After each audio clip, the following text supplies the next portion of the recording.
and then we come up with a set that can combine with nasi lemak. Cool. And your segment is what? Chain store. Chain store, right? Okay, amazing. Thanks a lot, Grace. Cool. So I hope you enjoy the activity, because what is going to come next is going to be quite lengthy in terms of what I'm going to discuss with you. We'll still have one more quick activity before I jump on to all the information, right? But if you can see my screen, let's have a very quick look at other people answer. Yeah, wait. So one of the things they are really good and bad answers that I saw just now, but I think it doesn't really matter because it's just a lot from my own experience and also from my own perspective of how it goes, right? So I think I will just give you a bit of insights based on what I observed when you put down, right? So if you look at this, right, nasi lemak warung, which they only belong to a store, right? So I want you to take a moment when you are reading other people's answer to start evaluating in your mind as well. When you are checking the challenge, how many of those partners are actually solving those challenges or make sense to the business model itself, right? So for example, for this group, right, you are doing nasi lemak warung. Warung is just a store, right? But you want to partner with other company to make signature sambal, so you can make your own signature nasi lemak. Yeah, so I will challenge it in the sense of like, if you're only a warung and you want to put your partnership in finding a partnership for sambal, then it's a bit too big of an investment in a partnership, and the challenge might come in terms of why would I, partner with you to create a sambal specialized for you when you're just a store, right? So that's something that you can think about for this group, right? And you can see one of the key challenge that you pointed out very well is that a warung's challenge is usually, you have a lot of orders coming in. You want to try to cut costs and all these things. But when it doesn't really reflect that much, when you are showing, what are the partnerships that you might want to do, right? So that's one example.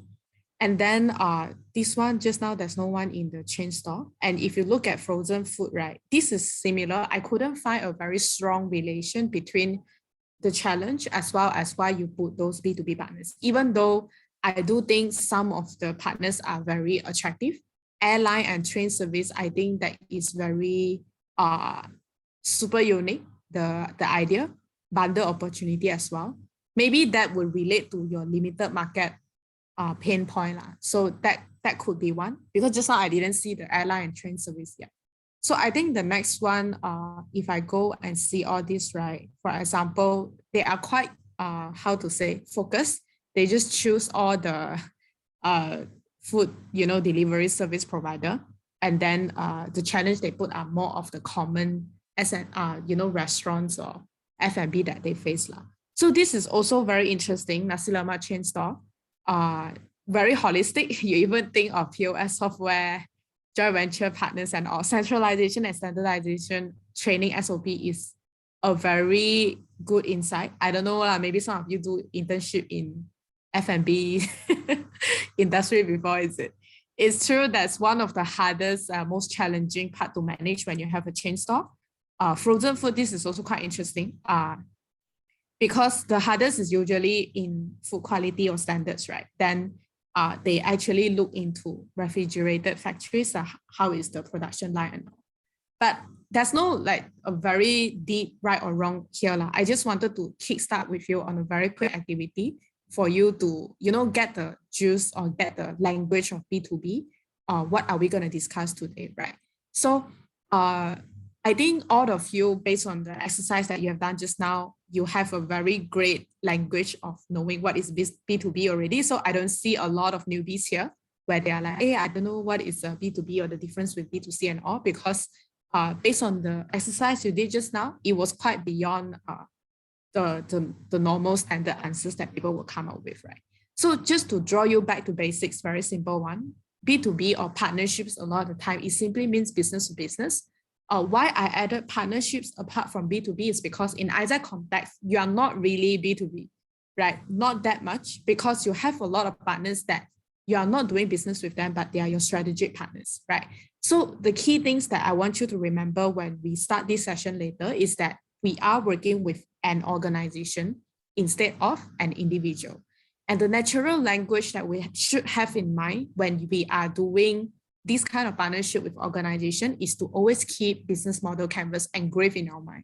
Like how I would say it is,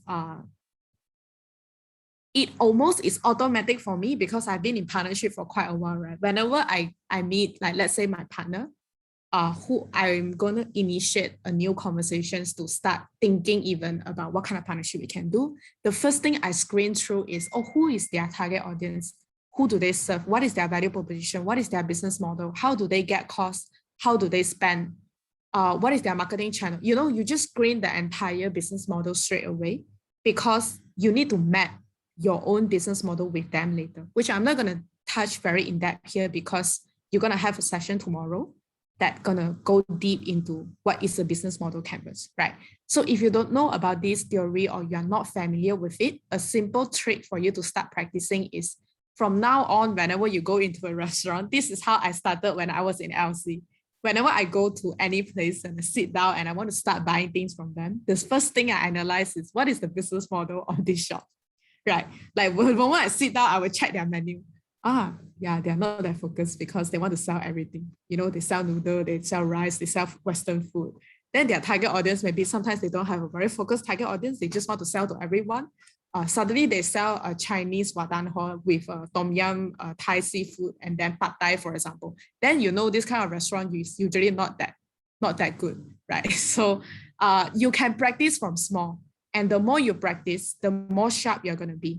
But before we start, right, I just want to bring you a bit of the key mindset that you should have when you go into every partnership or, you know, your own B2B practice is that a lot of the time when you wanted to identify whether should I go into this partnership or what is the principle as a person who is doing partnership should uphold, based on my own experience, this is what I think is the top 3 most important things to keep in your mind.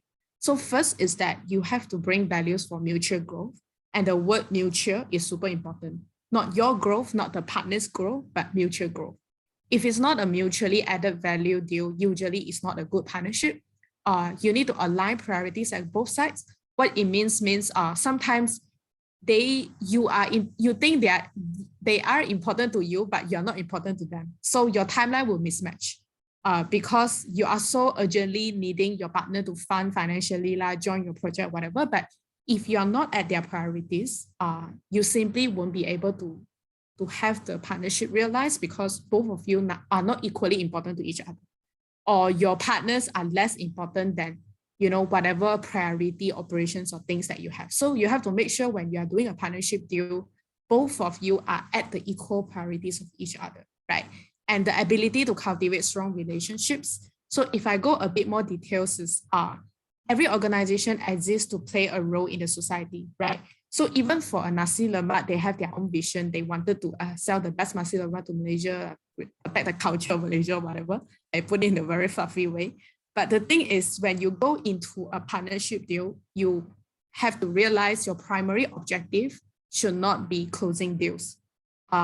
As weird as it sounds, like as a PD person, of course I go in, I want to win the deal. Not necessary because I mean, if you close a bad partnership, you still win the deal, but you're just going to have more things that are going to be filed later. So that should not be your primary objective, but the primary objective are to identify opportunities that bring mutual values in both organizations. And I think to understand this, every single organization has one timeline, same timeline with you, 4 quarters, 1 fiscal year, right? So if you do not fit to the objective or goal, we simply will not be their priority, right? So you can't work on your own timeline and your own understanding of how things run. Like let's say you go to Nestle and you say, hey, I want to do an event with you. When? 2 days later. You know, I run by quarter. That's the language of my organization. So you are not playing the same game with people, then it will be hard. It just seems like there's already one game that's going on here and then you just come in and you want to do your own things, right? And I think in Malaysia, especially or Asia context, super important to cultivate strong relationships, even though you're working with organization, but strong relationship is more important than B2C sector. Imagine you want to buy a data rate, right? You just go there, you drink the data rate and you don't like it, you just leave. Your experience is 1.5 minutes, maybe. Like, if you don't like the mama, that's it. Maybe you are too angry, you just post on Instagram, right? But when you're working with an organization, it's 6 months of working relation sometimes, right? If you don't have a good relationships, you are basically cutting off your entire future opportunity, because usually a partnership is a long-term partnership when we are talking about B2B. So it's super important. The third point is often, I think most of the people overlook when you are talking about B2B, right? So I wanted to do one more activity with you before we jump into all the informations that I have prepared, right? So why do you think I'm only choosing speak up? It doesn't matter which function you're from or which role that you're having. So you're going to go back to your same breakout rooms later and work on this slide, right? So I also prepare 2 slides for you to fill in. I just need simple answers, like don't overcomplicate it. What comes to your mind, just write down, right? So D, E, F simply means A1, B1, and C1. Don't have to do the individuals one because that's B2C, so I don't need you to do that. So why do you think organization should fund speak up? The question is as simple and straightforward as that. So first thing that comes to your mind, just write down. You don't have to argue over which point is the correct one. Just collect ideas and just type down. Okay, so I'll give you 5 minutes as well. You can go back to your breakout rooms and you can list down whatever that comes to your mind. Okay, so problem straight away usually. So why would SME usually work with speak up, for example? It usually is because they wanted to they wanted to do CSR, right? But maybe the questions I would have for you is, have you gone even deeper to think, for a random person who owns a business, why would they need to do CSR? Where does the origin come from? Do they just wake up one day and think, I need to be good to the society? I mean, there are people like that, right? But that's not a lot.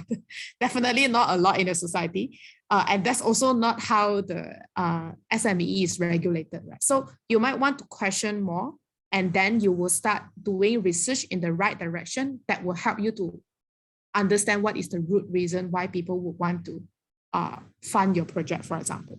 So partner benefit market research, not so much, because my business is usually very niche and small, right? A lot of the SME that signed with Isaac before, let's say we used to have partnership with Daikin, right? I think in UPM, for example. Do you know what Daikin does? They do aircon and all this, right? So if you want to say, hey, do you need market research for youth? Kind of, but why do I need that much of market research from youth? Is youth my major consumers that purchase aircon from me, for example? So all these kind of points are very vague when you talk to a partners. It's more like, I want to partner with you, that's why I find a reason to support my point. But you are not really there to help them to solve their real needs, right? So empower employee to see how their company is. I think this is more relevant and also hitting to the point, right? If you look at foundations or grants responsible for quality education, not so much. It really depends on the niche of the foundation. Alive in National Education Blueprint, also not so much. If you read through what foundation does and all these things, then you will apparently know this is not true. Easy to start initiative with us. Actually, it's much harder because I will show you later more information, right? How does foundation usually work? But if you're talking about solving specialized community needs based on region, then it could be. I think this point is quite interesting because yes, a lot of the foundation or government fund, they have a very specific agenda or objective. And sometimes with Isaac coverage, you can provide these kind of values to them if they can't tap into certain region, but you can because you're existing in many states, right? So the same, offer stable foundation for them to start. I think this is a right value, hitting the point. Brand awareness, not so much. It's just like back to Daikin. If I am selling aircon and all, having more youth awareness just simply wouldn't do any big difference to my business, right? So I don't really need that. Tapping into youth network is the same. I fund your Speak Up project, but your Speak Up project is about educating high school students. So when will I get these talents that I want coming back to me, right? It could be, I don't know, 2 to 3 years down the road or So again, it's not very feasible. I think the MNC group is quite on point. Like all 3 points are quite relevant, which is hitting what MNC wants usually. For this group, right, foundation grants government C1 is too vague for a lot of the points. So youth is the asset of our country, government need. This is more like pitch or concepts. They are not value propositions. I know youth is the asset of our country, but why should my foundation fund you? I have a lot of different, education projects and all that I can fund, for example, raise awareness of public and all this. I think it's too big. So if I were to go to the next slide, right, this is just based on what I understand from the reality, but that's really not the universal truth or the most correct answer, because I think as you go further to work with more diverse people or do more research, apparently you will be able to find out more answers to add on to the roadmaps, right? But anyway, I'm just going to hit straight into, based on all the experience I've had until now, why would all these different organizations choose to work with us, right? So SMEs, usually they want tax exemption. So if you understand the concept of CSR, it's a concept of how a country have an implication of a policy to make sure the business sector is still helping to grow social and economy of the country. In a way, it's government job, right? To make sure like wealth and economy is more balanced, distributed in a more balanced way. So hence they have this kind of CSR policy, and the government want to encourage businesses to put more resources into bridging the economic gap. Hence they introduce something called CSR. And the way they do it is they give tax exemptions. I put branding there, but it's only for very unique cases. If they are really let's say if their business model is really close to youth, then they might want to, tap into IZ to get more youth to know about them, but very rarely, right? And I know from Eugene, some of the LCs, you used to get partnership like MLM, something like that, which is like, I don't know, any of you has this experience, you can share in chat. Like, for example, they ask you to come and help them to get members to join their organization instead, to sell something and things like that. Yeah, direct sales agent, right? Then that's more like relevant in terms of you can really help because they want the youth talent. But that's not our job. That's also a really bad value proposition. So very rarely we will hit to the point where SMEs will need us because of their branding. So then you understand when you propose that kind of thing, like I can help to put your logo there, put at the banner and all these things. In actual terms, it doesn't add values to SME. It's just more like a surface paperwork thing that I put on the proposal, but in actual term, it doesn't add value. Right? So for MNC, usually they do it for ESG. If you go and Google what's ESG, it's a model to, again, monitor and regulate organizations or companies to make sure that their business model is complying to the country's direction, environmental, sustainability, economy, social sector. It's a lot of things under it, right? Same tax exemptions. Usually MNC, if they want to go into social part, I'm only talking about speak up here. I'm not talking about MPD. Nothing to do with employee branding and all. Usually they do it through foundations. Why? Because as a corporate, and I'm so big, I don't have time to go and evaluate which NGO or which project should I fund. Because I don't want to fund a random project that has no impact in the end of the day, that doesn't help to put into my company impact report or however. So I have a whole foundations, a specialized group of people working on this, right? CSR. Marketing, yes, a lot of the time NMC would want to tap into youth market. So youth market is a real, more validated value than SME because they need a lot of talents. MNC 1 year, they hire like thousands, hundreds of youth, but SME rarely. They need 1 to 2 talents, for example, maximum 5 to 10, for example. So they don't really need that kind of exposure in youth, but NMC, yes, they need youth exposure, they need youth network. For individuals, I think it's the most simple one, the only one that really would give you money because they see the impact. Oh, I donate 30 ringgit and I'm helping this kid. And sometimes they do it because of relationship, which means I really like Marlene, for example. She's my friend, she's doing crowdfunding and I want to help her. She's asking for 30 ringgit. Things like that. will happen more in individuals, not really in organization basis, right? Then for foundations or grants, usually they would have their own milestone, which means they already plan, just like how you do your MC planning or LC planning. They already plan what is the milestone they want. Let's say this year they impact 1,000 students. They usually would already plan next year they want to hit to 2,000, things like that. They have a very specific agenda and they usually have their project objective, right?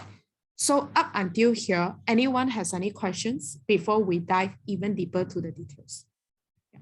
Any questions or thoughts in your mind, or you just want to ask anything?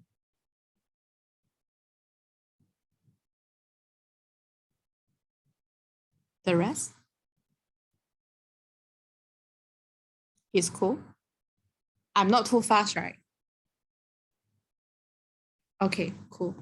So if we go to the next one, which is I want you to have an overview, dive even deeper in each of the different industry, right? Let's talk about SME first. So usually the advantage of working with SME is that shorter time working with them. Why? Because they are very flat structure. They don't have like many departments. If you talk to the person, hey, do you want to fund my project? Most likely they are the founder, co-founder, or one step they can reach to the person in charge who has the decision power to decide if the money should go to you, right? Less structure and policies, they don't care that much. Do you have a very proper legality or agreement and things? I mean, you should have, but for SME, they might have they won't be that strict as compared to a very, very big company, right? Easier to achieve KPI and expectations because they usually have much lower awareness. They don't know yet what is CSR. They are just starting, right? This is my first year wanting to do CSR. I also want to get tax exemption. So they don't mind trying with you because they don't have expectation and they don't even know how to start it. And usually they can do cash flow better. I mean, for you to, let's say if you are aiming for winter peak, they will be able to pay you more on time because they have better decisions of how the transaction can go. And also they have not that strict compliance. But if you're talking about the cons, right, which is the disadvantage of working with SME is that usually they have very low awareness. What does it mean? Means they don't even understand why should I do this. So if you go, sometimes you'll be like, hey, do you want to fund student? For a very random SME or common SME, right, they wouldn't suddenly come to connect all the dots like, oh, why should I contribute to the community? Why should I focus on youth development and all this? Your language is completely foreign for them. So they don't even know what CSR, they don't even know what are all this. Hence, it's very hard for you to even bring a real convincing point to them because you simply do not have the equal level of awareness. How to achieve mutual value, especially branding. I really think if you are still offering branding to SME, most of the time that is not a catchy or a real relevant point anymore because truth to be told, until today, even when I started in LC until now, I don't see any of the work that I do helps them in their branding. I mean, I went through the same path with you, like, hey, put the logo here, 300 and get, oh, my t-shirt got your logo.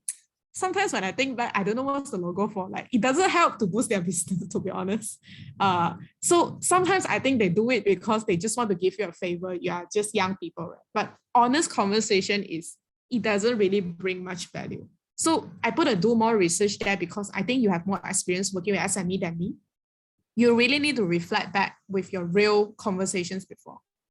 What are the real values you have been able to provide to SME that maybe you can put at the pros part, right? So the gap that Isaac always has when you're working with SME is that the communication and marketing wise proposals or project pitch sometimes are very hard to be understood.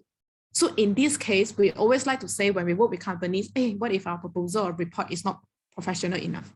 But I think when you work with SME, sometimes it's too professional. I don't know any of you have encountered this kind of situation where you throw like the whole deck of proposal, like with tons of statistics and data to maybe the shop next door, your university across the street, like the printing shop, right? You're like, hey, do you want to sponsor my conference for printing? And then you send like a whole comprehensive, I don't know, like proposal. And the uncle probably only use like WhatsApp to communicate with people, right? So I think this is the gap that always happen, reacting based on who you're working with. You really need to understand the profile of SME, for example. And I think getting consistent feedback from partners for project interventions as well. We don't really connect them to give opinions in how our projects can go, other than when we review or when we need to close the sales, for example. Building long-term relationship, a lot of the partnerships that I observe in IZ always end with the person, the VP chow, then the partnership also chow. So then the next term VP start from everything from scratch again. And I think knowing industry practice as well, which means what is people focused, and also what is all this SME common practice when you are going in to even start discussing about partnership with them.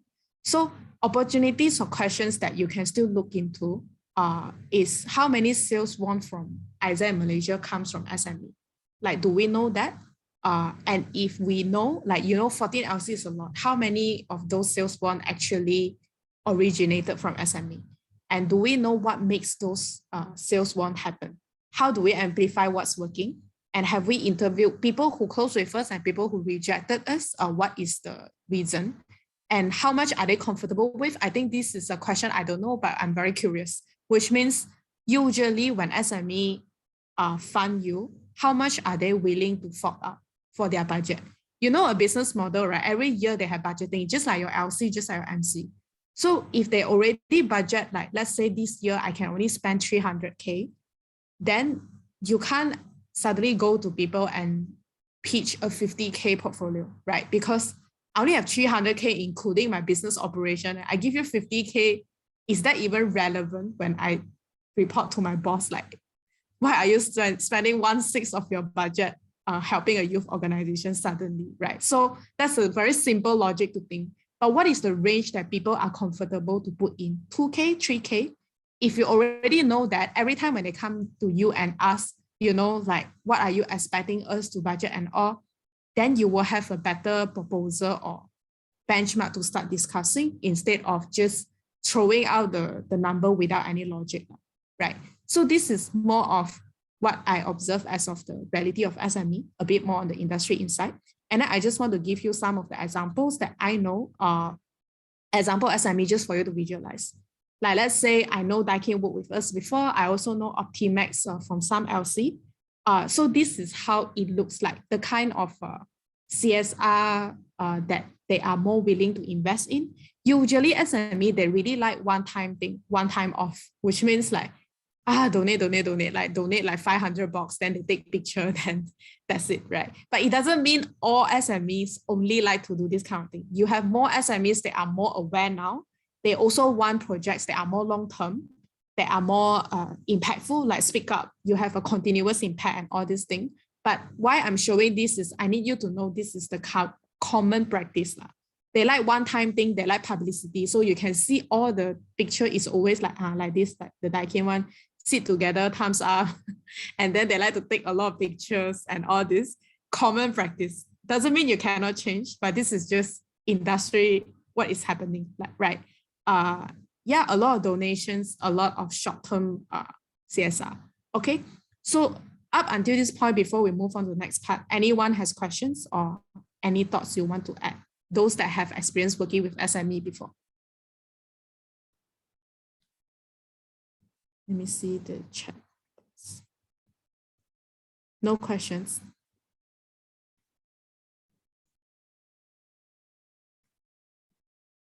Okay.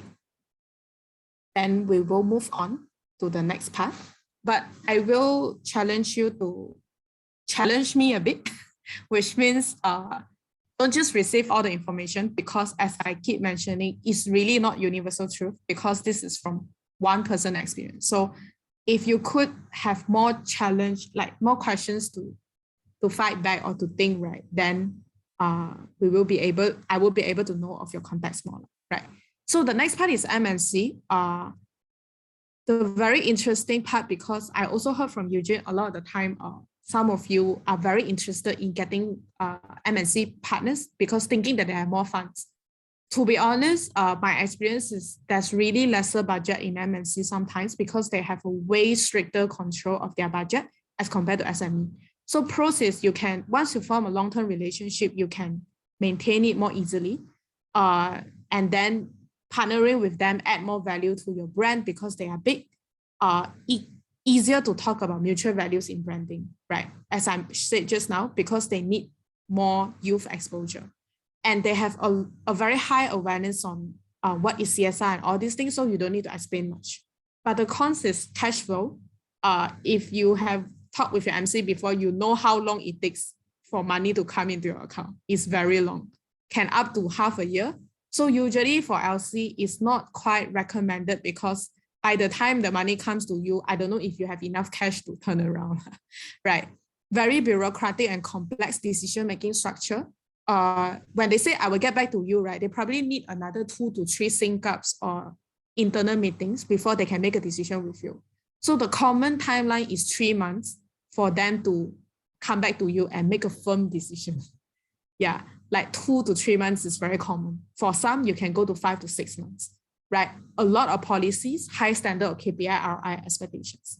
So the gap of what IZ face when we are working with them usually is work ethic, understanding how is their common business language and communication. So it's different case for MNC. Sometimes the work we do is not professional enough for them. So it really depends on which MNC you are working with, and you are not their priority sometimes. So you don't get them to reply you, and you don't have existing network or relationship with them. It's harder to enter. And they have a lot of policies, legality, and compliance for us to follow, right? So opportunities you can look into is, again, evaluate how much of our sales won't come from MNC. Do they belong to LC or MC? Because then you kind of already get an answer from there. Can LC bring equal value to MNC when you are doing a partnership, right? How long does it take to close a deal? Are you aware of their business timeline? What is their focus of the quarter, for the next 6 months or 3 months? And is there any alumni you can leverage on? So this is more regarding MNCs. Some of the examples that I can show you is, you can see they have more complex way of designing their CSR. And if you look at the words over here, right, just to quickly highlight, they usually do a lot of their in-house department volunteering activity, or they fund certain projects that are super long-term like TFM. They just straight away fund 3 years down the road. But TFM is one of the most established NGO in Malaysia, right?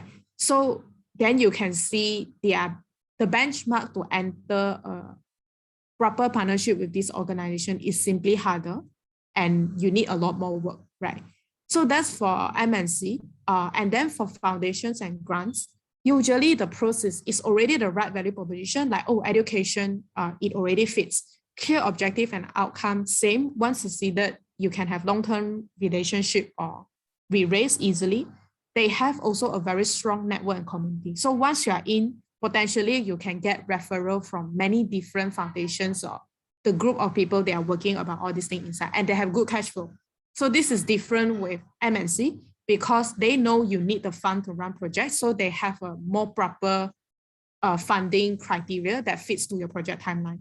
But the cons is usually very hard to enter the entry level of a foundation because they only work with NGOs or relationship that they are more familiar with. Existing pillar, ROI, KPI, and you need a very strong reporting skill. You need to be super good in impact reporting, writing a report, and also need to invest a lot in application and pitching. The application part is usually very, very tough. The gap is we kind of need to keep up with the trend, because foundations and grants, right, they change their KPI according to what government and the global issue is. So let's say suddenly unemployment rate is very high during COVID. All the foundations change their objective to only funding projects that can bridge unemployment rate. So anything out of there, like future of work, upskilling and all this, they don't want to fund because that's the government directions. Right, you just need to understand because for all these MNC and foundations, they also work with the government and they get funding from government. So automatically, when they plan, they will align with national directions, right? I think the rest is similar with MNC as well. So these are some of the examples. CIMB Foundation, for example, they have very strong pillars. They know already they only want to work on these issues. And then they usually have a very strict timeline application document you should comply to, how to apply and all these things, right? And the final one, I add on one more, which is working with NGOs, because I know there are some of the NCR peeps in this session as well. So for NGOs, right, I think the key thing you are doing is more like finding volunteers for NGO, for example. The process, they usually have very clear impact model outcome, less structure, more space for innovation. They cultivate stronger relationship with you naturally. But the cons is NGO doesn't have money. Just remember your NGO is the same. They don't have money. So I think the conversation that's very interesting that I have with Eugene is the same, right? Like, I know Isaac, like is 120 for volunteer and things like that. But the thing is, you also need to address the real issues. What to do when NGO doesn't have money. So do you understand what is the NGO challenge? What is our role to the NGO? And a lot of the time, NGO, they lack management maturity. You will be surprised they even manage their team or their NGO less professional than Isaac, right? And they are not so sustainable. So I think the gap is we don't know what is NGO reality or voices. So we just go in and ask them to take out our product straight away. Or we don't have a ability to play a very significant role to help them to transform their NGO. Let's say we know that they lack management maturity, they are not sustainable, but a lot of the time the solution we're providing to them doesn't really hit up to their main pains, right? So I put Teach for Malaysia because it's really, really one of the most sustainable and strong NGO model. If you are curious, you can go and study how they do it. But a lot of the NGOs are more like similar model like this, refugee center and all, where they are consistently in a lack of funding and a lot of challenge. HR la, funding la, marketing, they face all challenge in all aspects. So that's the reality of NGO. Okay, any questions up until this point as well? Like anyone want to add on some thoughts or things that you might want to ask?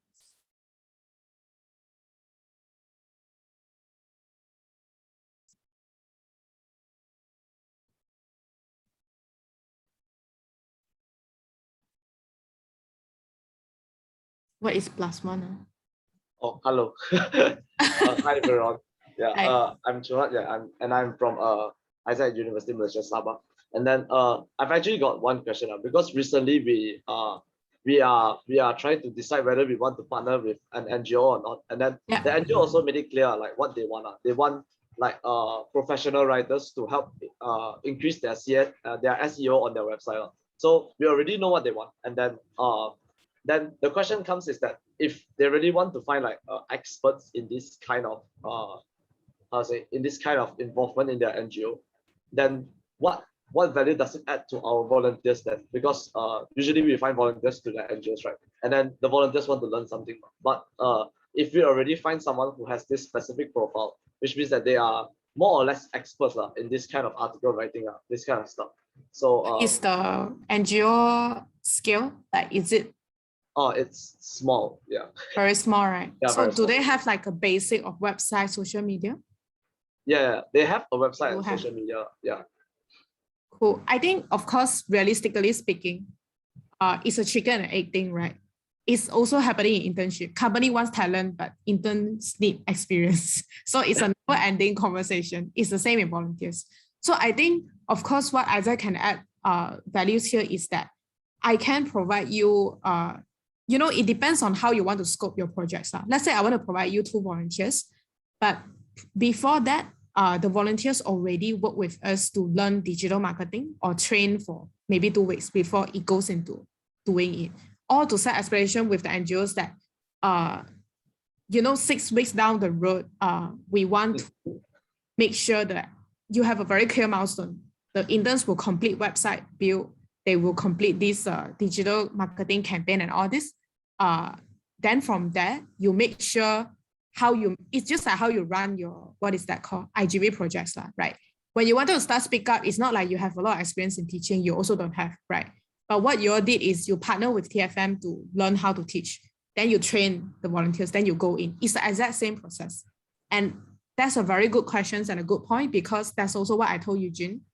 A lot of NGOs are critically in need of digital talents, right? If you can brand your volunteer programs into, all the job descriptions and all, you just scope down to digital marketing.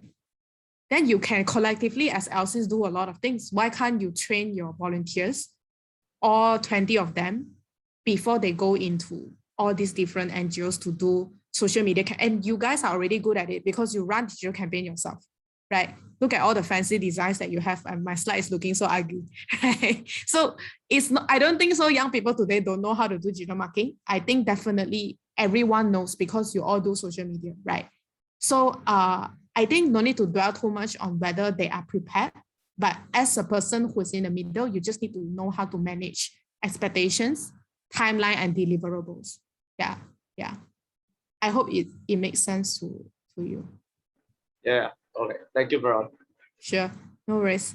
Then I will just quickly move on to the next part. But if you have a question, please do put at the chat so that I can, so how to make decisions then when I tell you so many informations about SME, MNC and everything, just understand, I think I really don't have an answer to tell you, UPF, you should go for SME, MC, you should go for MNC, this kind of stuff, because I think every of those organizations that I list out is possible if you choose your focus and you really do it until you get it, right? Because Isaac timeline is very short, just 1 year.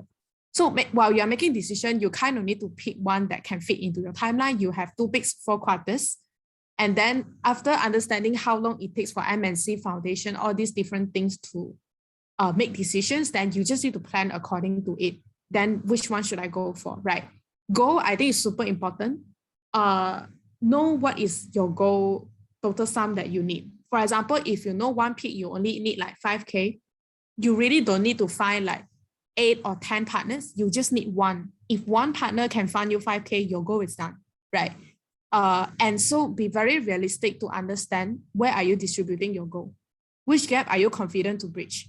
I think it's very personal because some people, they like to challenge. I mean, for example, if I'm better in research, I might want to put all my skills into getting one grant foundations to support me because I'm better in research skill, in writing grants and all.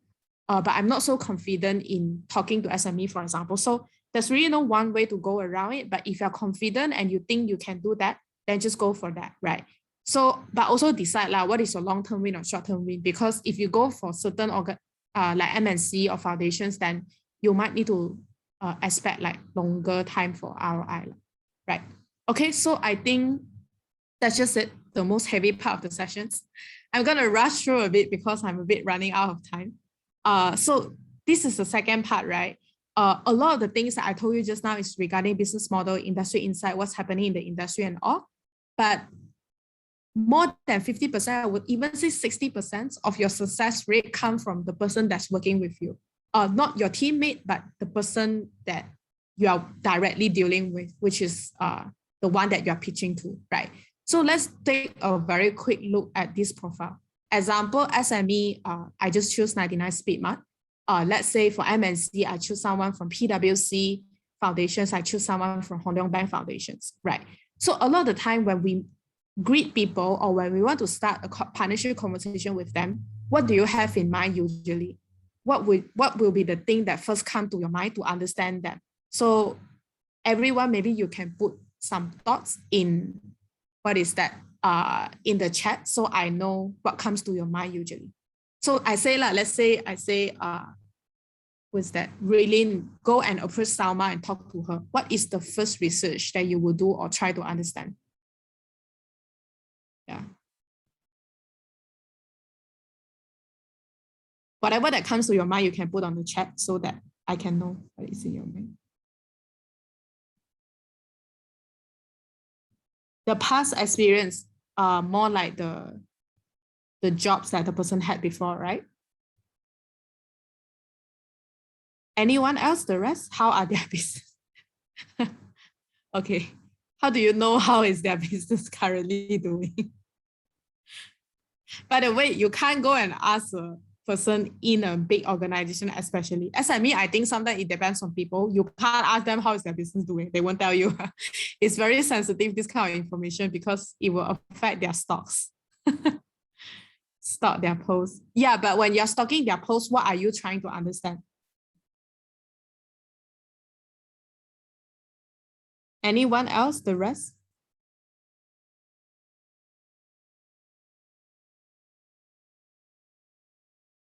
Understand what they engage with? Do research. Okay, a lot on company background, what is their job before, things like that, right? So I would just show you what is some of the things that people always overlook when you are actually working with people. So for example, right, look at let's say for Anis Atira, she's from 99 Spima SME. This could be her profile. She only uses WhatsApp. She doesn't like to see slides. She's actually pretty new at her current job. Like let's say she just joined Speedmart like 1 month ago. She's still trying to identify what's the opportunity she can tap in because she's so new in her job. And she has a direction set by her boss already. The boss already tell her, I want to work with this kind of project so that you have 3 months, go and run it. And she's passionate in talking to you, right? So maybe for Salma, her profile is she's a professional, she wants professional work ethic. She has years of experience already, and she needs quick overview on your work to judge if it's worth investing her time because she's very busy. She is already familiar with the industry.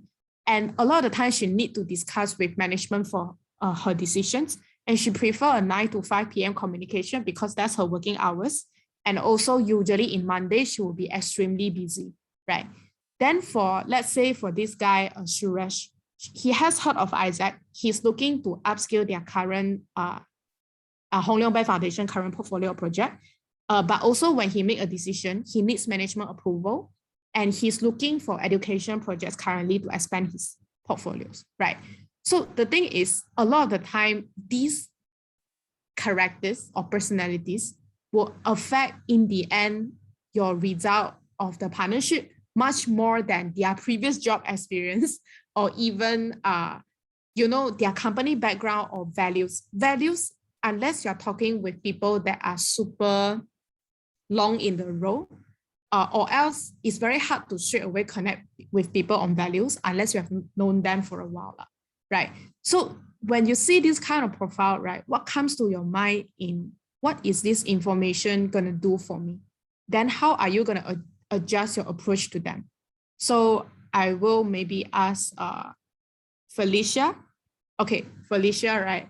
Let's say if you look at the profile Salma, how will you approach her differently after I have give you this context? I would like first of course approach her during the 9 to 5 p.m. And then maybe I don't approach on Monday, so like for her to not overlook like my email or like my message. Yeah.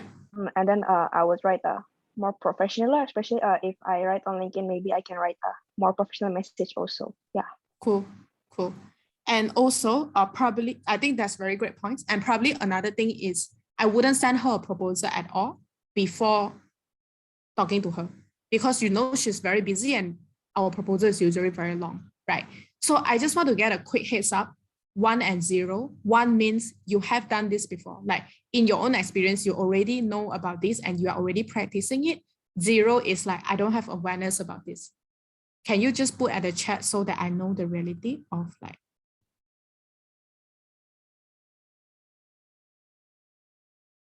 Cool.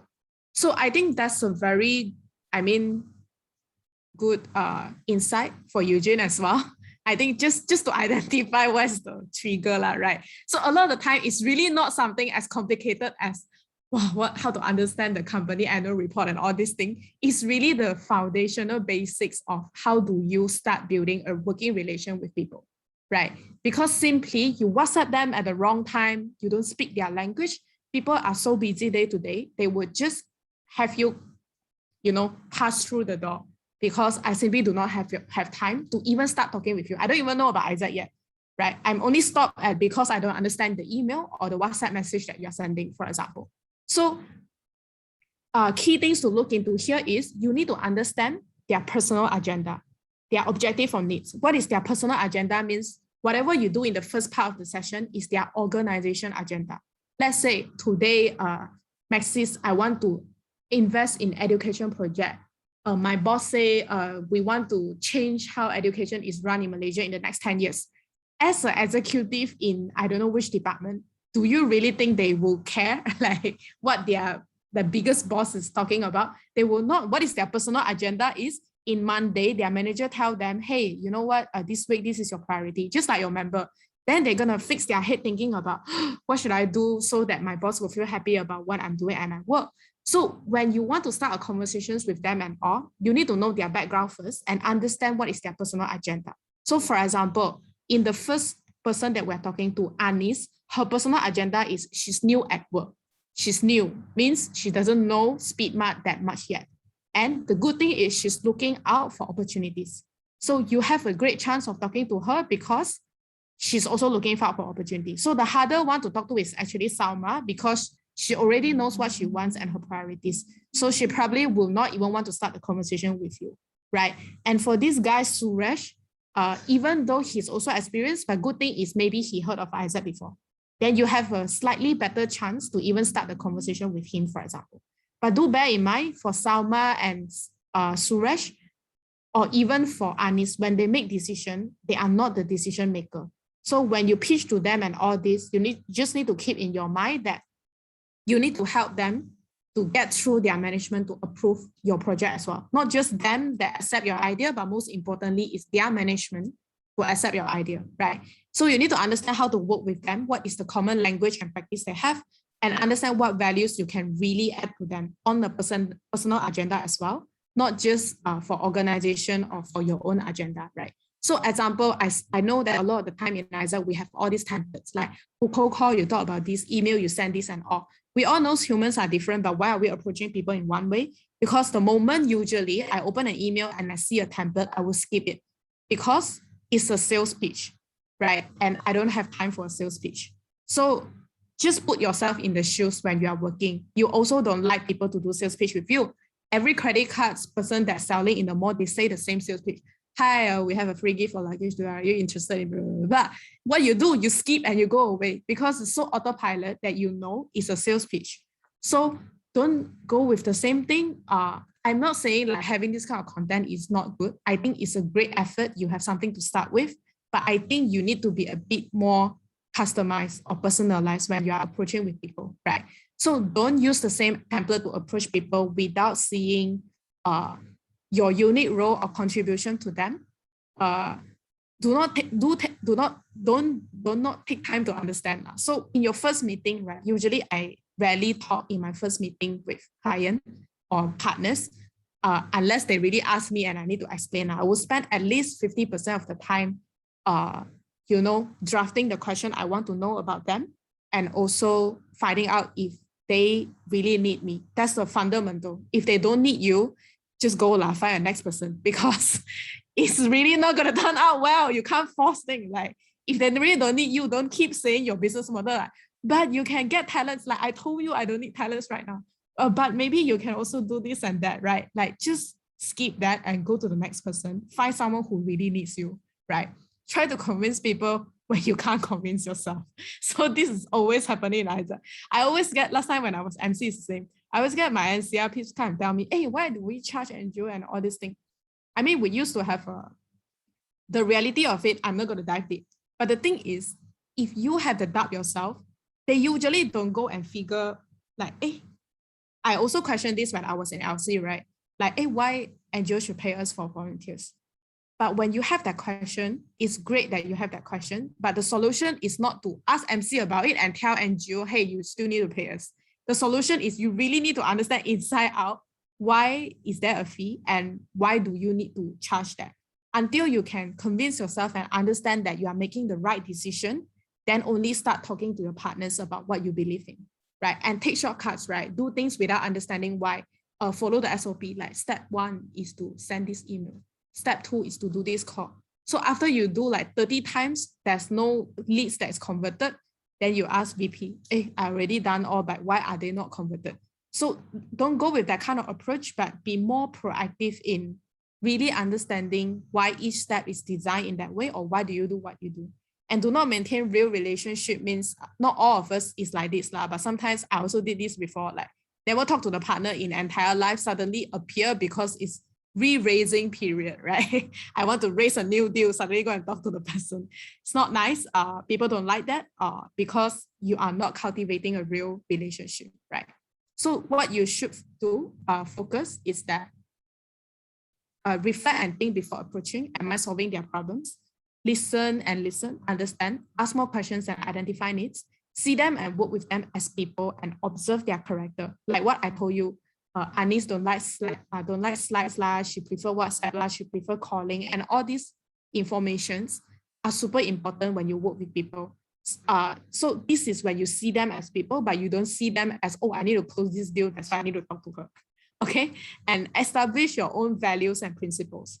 If you think a partnership is not adding value to them, then don't close it. Because simply it's not going to create a real values and they won't re-raise with you in the end as well. So set your own boundaries and bottom lines, what kind of partnership you want and what kind of partnership you don't want. Right?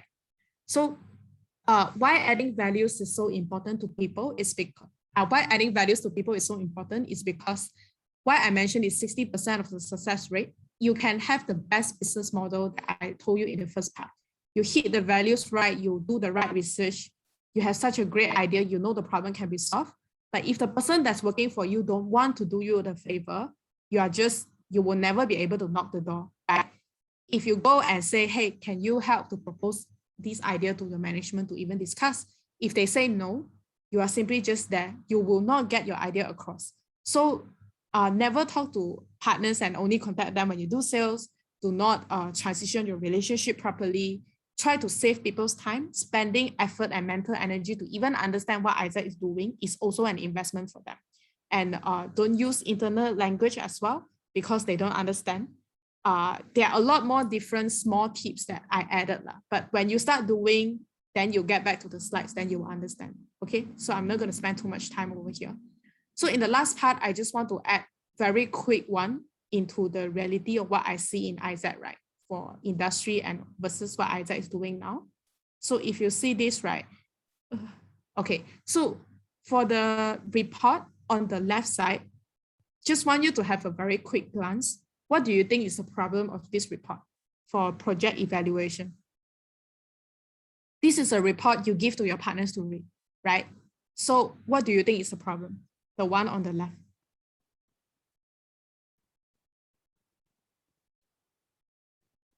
Anyone want to try?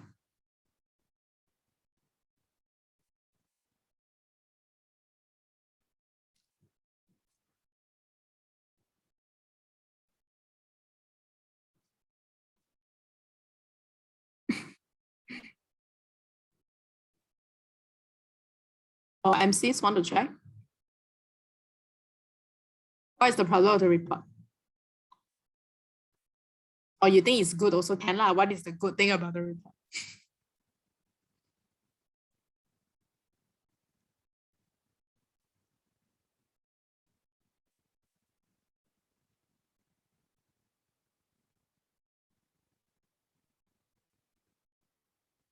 Context irrelevant, not sure what I need.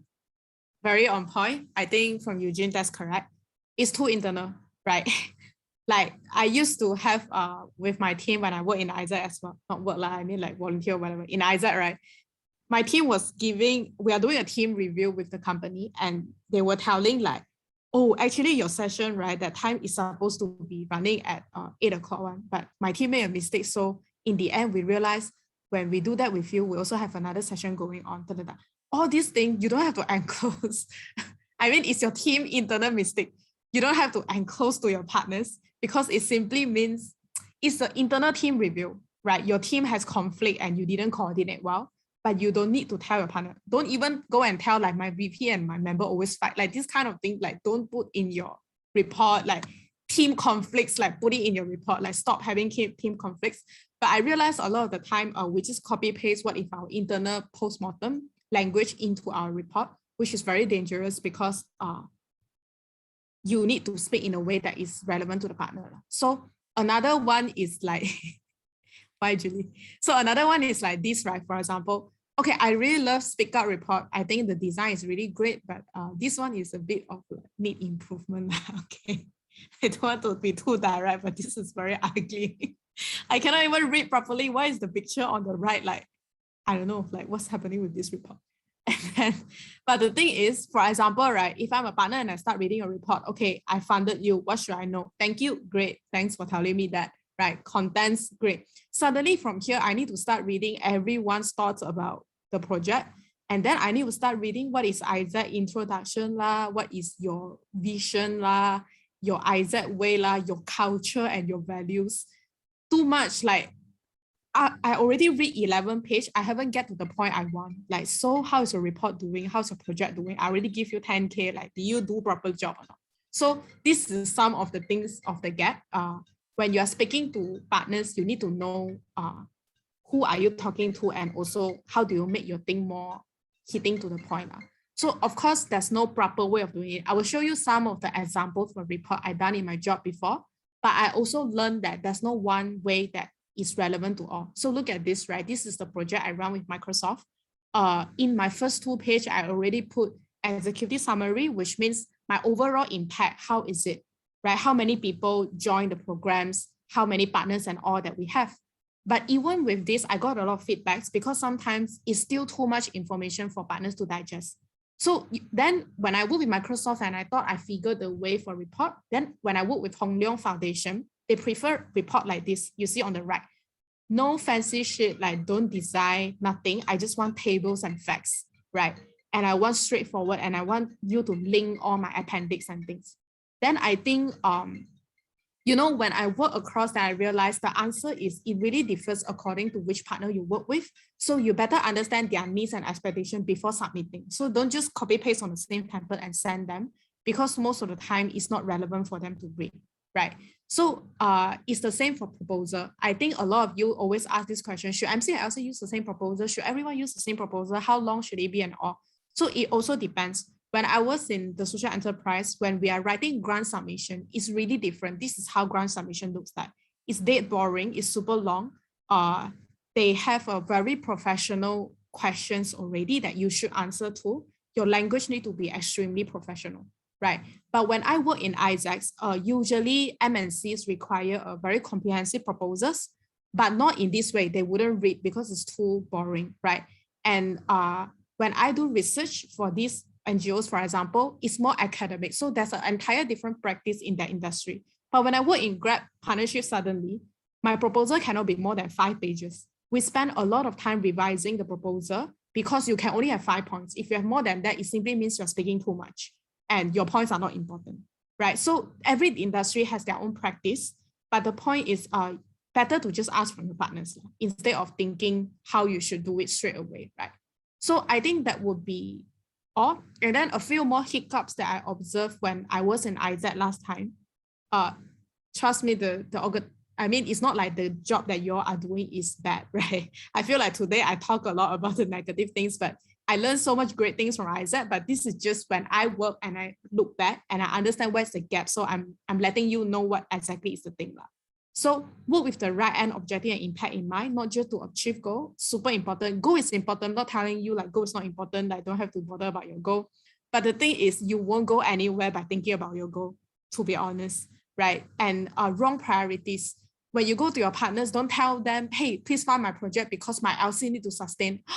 Like never talk like this because dude, like, I hear this many times.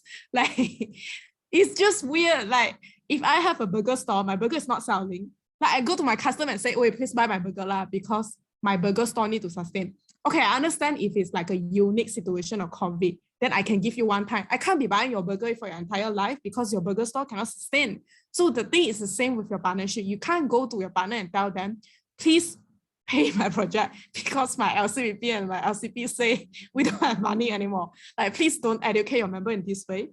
It's really bad. They are important. Organizational sustainability is important. Finance is important. And also don't say, please partner with us because our volunteers need to develop. That's true. That's also important, but maybe that's not the NGO's priority, right? You need to know who you're speaking to and what means the most to them. Membership development, volunteers development, financial sustainability is whose responsibility? It's your PM, LCP, and FL priorities. It's their job. Your job is to serve your partners because you're PD. right? So you need to get your priorities right and speak the right language.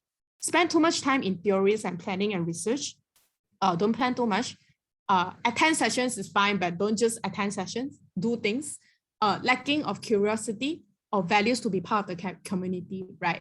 What are all the NGOs doing and all? I think a lot of the time we don't spend enough time in those networks to really understand what is everyone doing and also what we are doing. So I think a few more I just put collaboration and resources not share and optimize among LC, right? Maybe all the LCs are doing the same thing and you all are failing at the same point, but because you don't share, that's why you don't learn from the mistake fast enough, right? So up until here, any more questions that anyone have? I think the main points or the main content of the sessions are already done. Yeah, any more questions? I'm a bit nervous with the session today because I usually run session with very less talking and a lot of facilitation space. This is the first time I give so much information, but because Eugene said it's more important, I mean, I also realized I can only add more values with more information. So I really want to apologize if it's very one way. It's only me talking. I will just spend the last 3 minutes to share the last experience with you, right? So most common questions, I think, when I was talking with Eugene about the thing I concerned the most, is actually the questions that I asked him was, you know, all of the people that are in PD here, are they in PD because they want to be in PD, or they are in PD because, you know, they didn't get other roles than they are in PD? It happens in ISAT sometimes, right? So regardless whether you are in PD because you just assign and you don't know what's happening, or you are in PD because you are passionate or something, it will be great if you can leave some comments in the chat so I also know why are you in PD, right? Some of you, like, why do you choose this role, or what do you look forward when you are in PD? But I will continue to share because I don't have enough time. So the thing is, you have to understand the nature of PD is just like this. It's a very strategic role. You have to be very good in language, logic, and interpersonal skill. To be honest, if you don't like language, logic, and dealing with people, maybe it's really not the right place because you really need to be good at this, right? And lack of instant results or outcome. You wouldn't be like OGV where you can be like, every day you get, tool approved and all this. You won't get those. Your every portfolio is like 3 months to 6 months.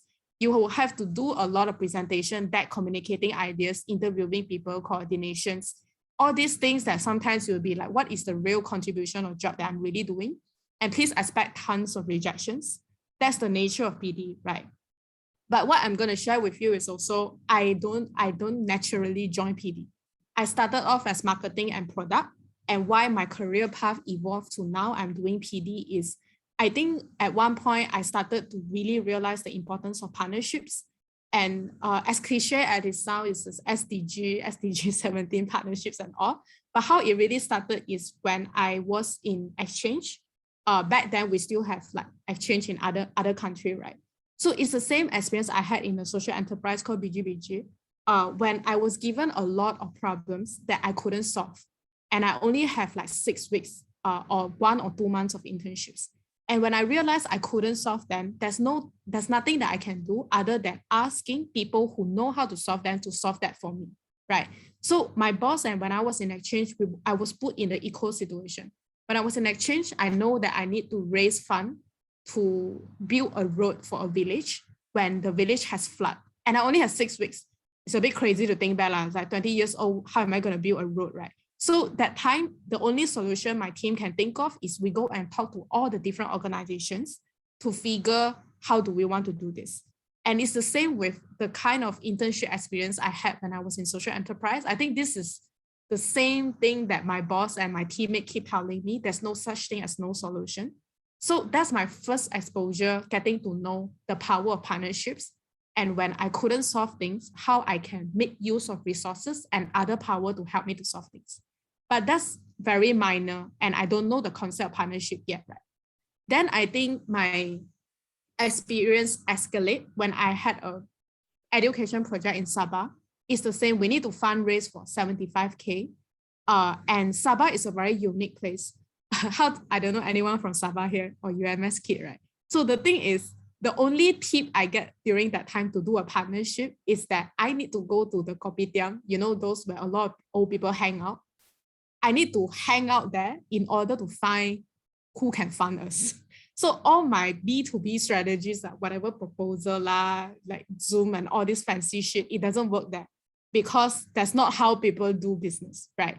So I follow these two old men every day to get to know the community in Sabah. They are the two principals of the school, right? And that is when I started to enjoy and really, you know, understand how to be more humble when you're working with people, how to not bring your own agenda when you're working with people, right? And also, of course, I start putting down the stereotype of thinking, what is a charity? Because I think I'm doing charity, but in their mind, I'm bringing more troubles to them than doing charity. So that's more or less of it. And then I think when I really escalate after my ISAC experience into a real full-time job, I started to know what is capitalism, how does economy works, and you know, all these private sectors like MNC, SME and all. So, and I get to think a lot more regarding what is the reality of the country and what do I want to do, right? So then I got to work with Microsoft or Hong Leong Bank, all these things for different gig economy projects. And that's where in the end, I ended in Grab, where I think I'm still finding very interesting experience in this company because they are directly working with people on the ground level of the economy pyramid, which is the B4D, we call it, right? And every day, the partnerships that I'm doing, I'm seeing how they have like a direct impact to this group of people, which has a lot of relations towards the kind of impact or the values that I see in work, right? So, of course, I don't naturally connect that when I was doing PD back then as well. But if you were to ask me why I love PD so much, is because I think it's a needle shifting kind of job where when a partnership is formed, the impact is really huge and it changed every other segments or every other departments that are doing things, right? So I'm not sure what is your reason of being in PD, but I hope maybe when I share a bit of my own experience, you can imagine a bit or you can envision a bit, what do you want to find out in PD and what would drive you? So if you were to ask me today why I still enjoy this role, I think it's still pretty much the same thing when I was doing in ISAC, right? It's just that back then I was focusing more on Malaysia, but now maybe I got a bit more opportunity to focus on Southeast Asia because of the role that I'm in. I think I just put a screenshot of one of the recent activity that I joined in Grab, where we are focusing a lot on the conversations on how to drive solutions for Southeast Asia. Sorry, I don't know what happened with my screen. Economic development. So I hope with the sharing today, you can get a bit more insights and also thoughts of your own role, or also even to see it from a bigger lens. So that will be all from my sharing. I am really running out of time.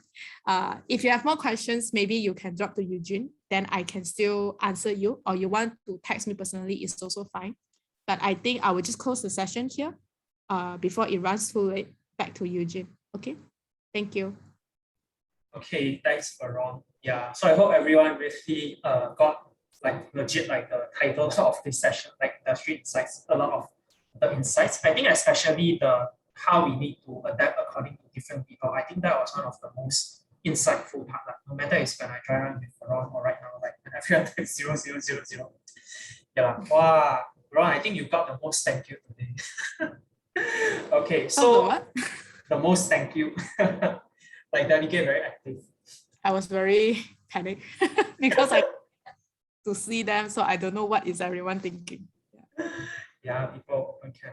Okay, so actually later we'll go into checkout, which will directly start at 6:20 by Namina. Then like what Veron mentioned is that if you have any questions, then you can drop it to me. I think like everyone from PDiGV and NCR have direct access to me, right? You can just drop it to me, then I'll pass it to Veron. And yeah, I think you guys can take a short break for now, but still be around your laptop because the next session, the checkout will start soon. Yeah, once again, let's thank everyone. But if you're open mind, thank you, Veron. Bye, everyone. Have fun in your journey. Thanks, Ron. Bye-bye.